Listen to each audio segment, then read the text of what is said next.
52e homélie de saint Jean Chrysostome sur l'évangile de Jean.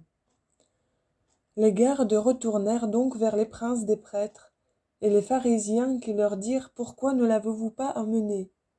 Les gardes leur répondirent « Jamais homme n'a parlé comme cet homme-là. » Versets 45-46 jusqu'au verset 19 du chapitre 8. Rien n'est plus clair, rien n'est plus simple que la vérité, quand on la cherche avec un cœur droit et sincère. Mais s'il y a dans l'âme de la malice, rien n'est alors plus obscur ni plus impénétrable que cette même vérité. En voici un exemple.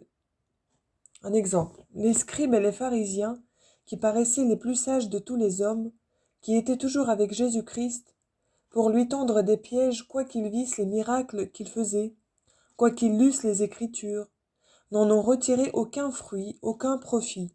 Et que dis-je ? Ils n'ont fait par là que se nuire. Au contraire, les gardes, privés de tous ces avantages, une seule prédication les a gagnés. Et ceux qui étaient venus prendre Jésus-Christ, ravis d'admiration, furent pris eux-mêmes. Nous ne devons pas seulement admirer leur sagesse pour avoir su se passer de miracles, et n'avoir eu besoin que de la doctrine seule, de la seule parole de Jésus-Christ pour se convertir. Car ils n'ont point dit « Jamais homme n'a fait de si grands miracles, mais bien. Jamais homme n'a parlé comme cet homme-là. » Non seulement donc leur docilité est digne d'admiration, mais aussi la liberté avec laquelle ils répondent à ceux qui les avaient envoyés, aux pharisiens, à ceux qui persécutaient Jésus, et qui n'oubliaient rien pour assouvir l'envie qu'ils lui portaient. Les archers retournèrent, dit l'évangéliste, et les pharisiens leur dirent « Pourquoi ne l'avez-vous pas amené ?» Être retourné, c'est plus que d'être demeuré. S'ils n'avaient pas été rejoindre les pharisiens, ils se seraient dérobés à leur colère. Mais par leur retour, ils ont maintenant la gloire d'être prédicateurs de la sagesse de Jésus-Christ, et par là se manifeste mieux leur fermeté. Ils ne disent point « Nous n'avons pas pu l'amener à cause du peuple qui l'écoute comme un prophète », mais quelle est leur réponse ? Jamais homme n'a si bien parlé. Et certes, ils auraient pu alléguer l'autre excuse, mais leur cœur est droit, et ils le montrent. En effet, leur réponse n'est pas seulement un témoignage de leur admiration et de leur étonnement, mais aussi du reproche qu'ils font aux pharisiens de les avoir envoyés prendre et garrotter un homme qu'ils auraient plutôt dû eux-mêmes aller écouter. Cependant, ils n'avaient entendu qu'une prédication fort courte. À une âme droite et sincère, il ne faut pas de longs discours, la vérité a par elle-même assez de force. Que répliquèrent donc les pharisiens ? Lorsqu'ils auraient dû être touchés de componction, ils accusent au contraire ces gardes de s'être laissés séduire. Êtes-vous donc aussi vous-même séduits ? Ils les flattent encore et n'usent point de rudes paroles, de peur qu'ils ne les quittent tout à fait, mais toutefois, à travers cette circonspection, on entrevoit leur rage et leur fureur. Les pharisiens auraient dû demander ce qu'avait dit Jésus et admirer ses réponses, et ils ne le font pas, dans la crainte d'être attirés comme les autres, mais ils répliquent par cet argument absurde. Pourquoi nul des sénateurs n'a cru en lui ? Dites-moi, n'est-ce pas là faire plutôt un reproche aux incrédules qu'à Jésus-Christ ? Car pour cette populace qui ne sait pas la loi, ce sont des gens maudits. Et voilà pourquoi vous êtes plus condamnables, vous qui êtes demeurés dans l'incrédulité, tandis que la populace croyait. Ces hommes du peuple se conduisaient comme des gens qui savaient la loi. Comment donc sont-ils maudits ? C'est vous qui n'observez pas la loi qui êtes maudits, et non ceux qui l'observent. Et l'incrédulité de ceux qui refusent de croire à Jésus-Christ n'est pas un argument qui puisse être employé contre lui. Ce procédé est très blâmable. Vous-même, vous n'avez pas cru à Dieu comme dit saint Paul. Car enfin, si quelques-uns d'entre eux n'ont pas cru, leur infidélité anéantira-t-il la fidélité de Dieu ? Non, certes. Épître aux Romains, chapitre 3, verset 3. Les prophètes aussi vous ont continuellement fait ce reproche, vous disant « Écoutez la parole du Seigneur, prince de Sodome. Livre d'Isaïe, chapitre 1, verset 10. Et vos princes n'observent point la loi. Et Derechef, n'est-ce pas à vous de savoir ce qui est juste? Livre de Michée, chapitre 3, verset 1. Et partout ils leur font encore de plus fortes réprimandes. Quoi donc? Vous êtes infidèle, quelqu'un osera-t-il tirer de là un argument contre Dieu? Loin de nous ce blasphème, c'est uniquement votre faute. Et quel autre témoignage faut-il pour connaître que vous ne savez point la loi, que votre seule incrédulité? Lors donc qu'ils eurent dit qu'aucun des sénateurs n'avait cru en Jésus, mais cela seulement qu'ils ne savaient point la loi, Nicodème les reprit fort à propos par ces paroles. Notre loi permet-elle de condamner personne sans l'avoir ouï auparavant? Il faut voir par là qu'ils ne savent et n'observent point la loi. Car si la loi défend de faire mourir personne sans l'avoir ouï auparavant, et si avant d'avoir ouï Jésus ils cherchaient à le faire mourir, ils étaient des violateurs de la loi. Et comme ils avançaient qu'aucun des sénateurs n'avait cru en lui, l'évangéliste indique exprès que Nicodème était de leur corps, pour faire voir que des sénateurs même avaient cru en lui. Sans doute ils ne l'avaient pas encore témoigné publiquement, comme il l'aurait dû, mais néanmoins ils étaient attachés à Jésus-Christ. Mais remarquez, mes frères, avec quelle modération et quelle retenue Nicodème les reprend. Il ne dit point « Vous voulez le faire mourir et vous le condamnez sans raison comme séducteur ». Il ne leur a point parlé en ces termes. Il s'est servi de paroles plus douces et plus modérées pour réprimer l'excès de leur violence inconsidérée et sanguinaire. C'est pour cela qu'il invoque la loi en disant « Sans avoir ouï avec soin et s'être bien informé de ses actions. Voilà pourquoi il ne faut pas seulement ouïr, mais il faut ouïr avec soin. Car c'est là ce que signifient ces paroles, et sans s'être informé de ses actions, c'est-à-dire ce qu'il prétend. Quelle est son intention, son but, si sa conduite est celle d'un ennemi qui veut renverser la République? Les pharisiens alors, déconcertés parce qu'ils avaient dit que nul des sénateurs ne croyait en Jésus-Christ, répondent faiblement à Nicodème, bien que sans ménagement. Nicodème avait dit « Notre loi ne condamne personne ». Lui répliquait « Est-ce que vous êtes aussi galiléen ?» C'était une mauvaise réponse qui n'avait nul rapport à ce qu'il avait dit. Il fallait montrer ou qu'il n'avait pas envoyé prendre Jésus sans jugement, ou qu'il n'était point nécessaire de l'entendre, et il répond durement et avec colère. Lisez avec soin et apprenez qu'il ne sort point de prophète de Galilée. Mais qu'avait dit Nicodème? Que Jésus était un prophète? Non, il avait dit qu'on ne devait condamner personne à mort, sans avoir auparavant instruit son procès. Et les pharisiens lui font cette outrageante réponse, comme s'il eût absolument ignoré les Écritures. C'est lui dire au terme près « Allez à l'école, allez étudier, car tel est le sens de ces paroles. Lisez avec soin et apprenez. » Que répond donc Jésus-Christ? Comme les pharisiens n'avaient jamais dans la bouche que les noms de Galiléens et de prophètes, le Sauveur, pour les éloigner absolument de cette fausse pensée et leur faire voir qu'il n'est pas un des prophètes, mais le Seigneur du monde, dit « Je suis la lumière du monde. » Non de Galilée, non de la Palestine, non de la Judée. Que répliquent les Juifs? Vous vous rendez témoignage à vous-même. Ainsi, votre témoignage n'est point véritable. Ô folie! Le Sauveur les renvoie toujours aux Écritures, et ils disent « Vous vous rendez témoignage à vous-même. » Mais quel témoignage a-t-il rendu? Je suis la lumière du monde.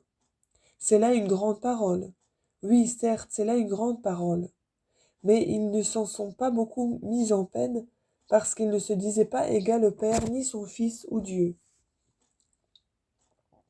Sauveur parle de... mais seulement qu'il était la lumière. Néanmoins, il voulait aussi détruire cette opinion, car c'était là quelque chose de plus grand que de dire « Celui qui me suit ne marche point dans les ténèbres ». Le Sauveur parle de la lumière et des ténèbres spirituelles, c'est-à-dire il ne demeure point dans l'erreur. Ici, Jésus-Christ attire à soi Nicodème et l'encourage parce qu'il avait librement parlé et dit son sentiment, et il loue les gardes de leur sage conduite. Ce mot crier marque que Jésus a voulu exciter les pharisiens à venir l'écouter, et en même temps il insinue qu'il pensait attendre secrètement des pièges et à tromper secrètement, c'est-à-dire dans les ténèbres et dans l'erreur, mais qu'il ne vaincrait et n'éteindrait pas la lumière. Il rappelle à Nicodème les paroles qu'il avait dites depuis peu. Quiconque fait le mal est la lumière, et ne vient point à la lumière, de peur que ses œuvres ne soient découvertes. Évangile de Jean, chapitre 3, verset 20.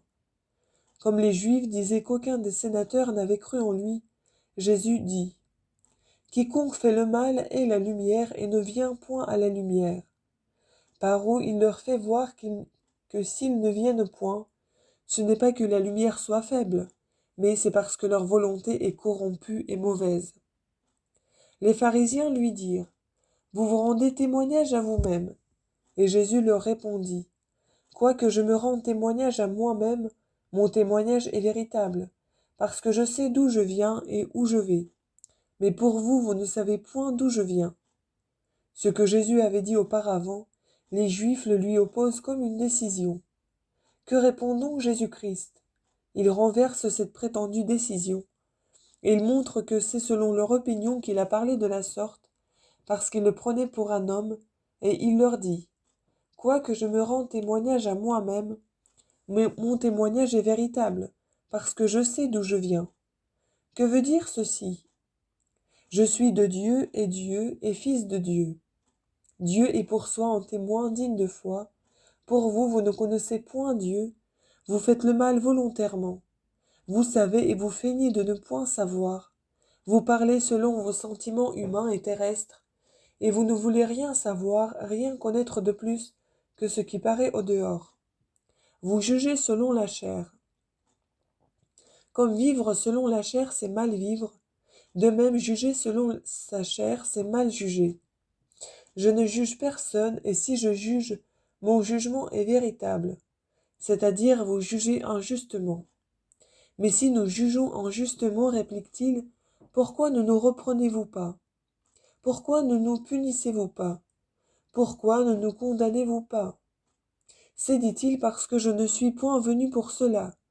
Voilà ce qui signifie cette parole, je ne juge personne, et si je juge, mon jugement est véritable. Car si je voulais juger, vous seriez au nombre des condamnés. Mais si je ne dis pas ceci, dit-il, pour vous juger, et si je dis je ne parle pas pour juger, ce n'est pas que je craigne de ne pouvoir vous confondre. Si je vous mettais en jugement, si je jugeais, vous seriez condamnés justement. Mais le temps de juger n'est pas encore venu. Jésus-Christ fait aussi entrevoir le jugement futur quand il dit « Parce que je ne suis pas seul, mais moi et mon Père qui m'a envoyé. » Enfin, il insinue ici qu'il n'est pas seul à les condamner, mais que son Père les condamne aussi. Plus loin, il exprime encore la même chose d'une manière enveloppée, lorsqu'il tâche de les gagner à son témoignage. Il est écrit dans votre loi que le témoignage de deux hommes est véritable. Quoi donc? Diront les hérétiques. Si nous prenons cette parole simplement et dans le sens naturel qu'elle présente, qu'aura Jésus-Christ de plus que le reste des hommes? Car si cette loi est établie parmi les hommes, c'est que nul homme n'est croyable parlant de lui-même. Mais à l'égard de Dieu, comment pourrait-on admettre cela? Examinons donc en quel sens Jésus-Christ a dit ce mot s'est-il servi de ce terme pour désigner deux hommes? Si c'était là son intention, pourquoi n'a-t-il pas apporté le témoignage de Jean-Baptiste et n'a-t-il pas dit « Je me rends témoignage à moi-même » Jean rend aussi témoignage de moi. Pourquoi ne s'est-il pas servi du témoignage des anges? Pourquoi pas de celui des prophètes? Il pouvait produire une infinité d'autres témoignages. Mais Jésus-Christ ne veut pas seulement indiquer deux personnes, mais encore deux personnes de même substance. Ils lui disent « Qui est votre Père ?» Jésus leur répondit « Vous ne connaissez ni moi ni mon Père. » Comme, le sachant, il feignait de ne le point savoir, et il l'interrogeait pour le tenter, Jésus ne daigne même pas leur répondre. Dans la suite, il a parlé plus clairement et plus librement, s'autorisant du témoignage de ses œuvres, de sa doctrine, parce qu'alors le temps du crucifixion et de sa mort était fort proche. Je sais, dit-il, d'où je viens. Cela pouvait ne pas les toucher beaucoup. Mais quand il ajouta où je vais, cette parole devait les troubler et les effrayer davantage, comme indiquant qu'il ne devait point demeurer dans la mort. Et pourquoi n'a-t-il pas dit « Je sais que je suis Dieu, mais je sais d'où je viens ». Toujours il mêle les choses basses aux choses sublimes, et encore cache-t-il un peu celles-ci. Après avoir dit « Je me rends témoignage à moi-même » et l'avoir montré, il passe à quelque chose de moins élevé. C'est comme s'il disait « Je connais celui qui m'a envoyé et vers qui j'irai ». De cette manière, les Juifs, entendant que le Père l'avait envoyé et qu'il retournerait à lui, ne pouvaient contredire ce qu'il disait. « Je n'ai rien dit que de véritable, dit-il, c'est de là que je viens et j'y retourne, je vais au Dieu de vérité. Mais vous ne connaissez point Dieu, voilà pourquoi vous jugez selon la chair. En effet, après avoir vu tant de témoignages et de preuves, vous dites encore, il n'est point véritable. De Moïse, vous dites, il est digne de foi, lorsqu'il parle des autres et lorsqu'il parle de soi. Mais vous parlez autrement au sujet de Jésus-Christ, c'est là juger charnellement. Je ne juge personne. D'ailleurs, il dit aussi, le Père ne juge personne. Pourquoi, dit-il, et si je juge, mon jugement est juste, parce que je ne suis pas seul. Évangile de Jean, chapitre 5, verset 22. Jésus-Christ parle encore selon l'opinion des Juifs. Cela signifie « Mon jugement est le jugement du Père, car le jugement du Père ne saurait être différent du mien, ni le mien de celui du Père. » Mais pourquoi parle-t-il du Père? Les Juifs ne croyaient pas que le Fils fût digne de foi s'il n'avait le témoignage du Père. Autrement, ce qu'il disait serait demeuré sans valeur. Car parmi les hommes, lorsque deux rendent témoignage dans l'affaire d'autrui, alors leur témoignage est réputé véritable. C'est là en effet le témoignage porté par deux personnes. Mais si quelqu'un se rend témoignage à soi-même, alors il n'y a plus de témoin. Voyez-vous bien, mon cher auditeur, que si Jésus-Christ a parlé en ces termes, ça a été pour montrer qu'il était consubstantiel à son Père, et que par lui-même ensuite il n'a pas besoin du témoignage d'un autre. Enfin, pour faire voir qu'il n'a rien de moins que le Père, reconnaissez donc son autorité dans ses paroles. Or, je me rends témoignage à moi-même, et mon Père qui m'a envoyé me rend aussi témoignage. Jésus-Christ n'aurait pas dit cela s'il était d'une substance inférieure. Ensuite, pour vous convaincre qu'en parlant ainsi, il n'a pas eu en vue le nombre d'eux, faites bien attention que sa puissance n'est en rien différente de celle du Père. Un homme rend témoignage lorsque par lui-même il est digne de foi, et qu'il n'a pas besoin du témoignage d'un autre, et cela lorsqu'il s'agit d'une affaire qui ne le regarde point, et qui lui est différente de celle du Père. Un homme rend témoignage lorsque par lui-même il est digne de foi, et qu'il n'a pas besoin du témoignage d'un autre, et cela lorsqu'il s'agit d'une affaire qui ne le regarde point, et qui lui est étrangère. Mais dans sa propre cause, il n'est pas croyable, et il a besoin d'un témoignage. Mais c'est tout le contraire pour Jésus-Christ. Lors même qu'il se rend témoignage dans sa propre cause, et qu'il dit qu'il a le témoignage d'un autre, il se déclare digne de foi, montrant partout son autorité. En effet, pourquoi, ayant dit « Je ne suis pas seul, mais moi et mon Père qui m'a envoyé », et le témoignage de deux témoins est véritable, n'en est-il pas demeuré là et a-t-il ajouté « Je me rends témoignage à moi-même » N'est-ce pas uniquement pour montrer son autorité? Et il se met le premier. Je me rends témoignage à moi-même. Ici, Jésus-Christ montre qu'il est égal en dignité à son Père et qu'il ne sert de rien aux Juifs de se glorifier de connaître Dieu le Père s'ils ne le connaissent pas lui-même. Et encore que c'est parce qu'ils ne veulent pas le connaître et qu'ils ne le connaissent pas. Jésus leur dit donc qu'on ne peut connaître le Père sans le connaître lui-même, afin de les attirer par là à sa connaissance. Comme ils le négligeaient et cherchaient toujours à connaître directement le Père, il leur dit, « Vous ne pouvez pas connaître le Père sans moi. » C'est pourquoi ceux qui blasphèment contre le Fils ne blasphèment pas seulement contre le Fils, mais aussi contre le Père. Prenons-y garde, mes chers frères, et glorifions le Fils. Sûrement il n'aurait point parlé de la sorte s'il n'était de même nature que le Père, que si, étant d'une autre substance que le Père, il l'avait seulement fait connaître, on pourrait connaître le Père sans connaître le Fils. Et réciproquement, en connaissant le Père, on ne connaîtrait pas pour cela le Fils. En effet, celui qui connaît l'homme ne connaît pas nécessairement l'ange. Pourtant, direz-vous, celui qui connaît la créature connaît aussi Dieu. Non, certes, car plusieurs, ou plutôt tous les hommes, connaissent la créature parce qu'ils la voient, mais ils ne connaissent point Dieu pour cela. Glorifions donc le Fils de Dieu non seulement en lui rendant la gloire qui lui est due, comme Fils de Dieu, mais encore par nos œuvres. Car la gloire qu'on rend par les paroles n'est rien, si elle n'est accompagnée de l'hommage qui vient des œuvres. Vous, dit l'apôtre, qui portez le nom des Juifs, qui vous reposez sur la loi, qui vous faites gloire d'être à Dieu, prenez garde à ce que vous faites. Vous qui vous glorifiant d'être dans la foi orthodoxe, vous ne meniez pas une vie conforme à la foi que vous professez, que vous ne déshonoriez Dieu en le faisant blasphémer.